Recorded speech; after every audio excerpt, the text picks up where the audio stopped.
Good morning. I'm just back on this job. The last video you saw me do where I redid the front driveway for the elderly gentleman with all the stonework. He's just asked me to come and pressure wash his driveway for him, which I'll show you in a minute.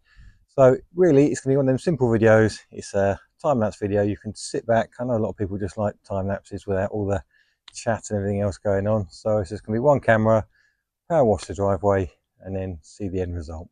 That's as good as it gets. The exciting bit is I haven't decided yet whether I'm going to be wearing a pair of wellies with my shorts.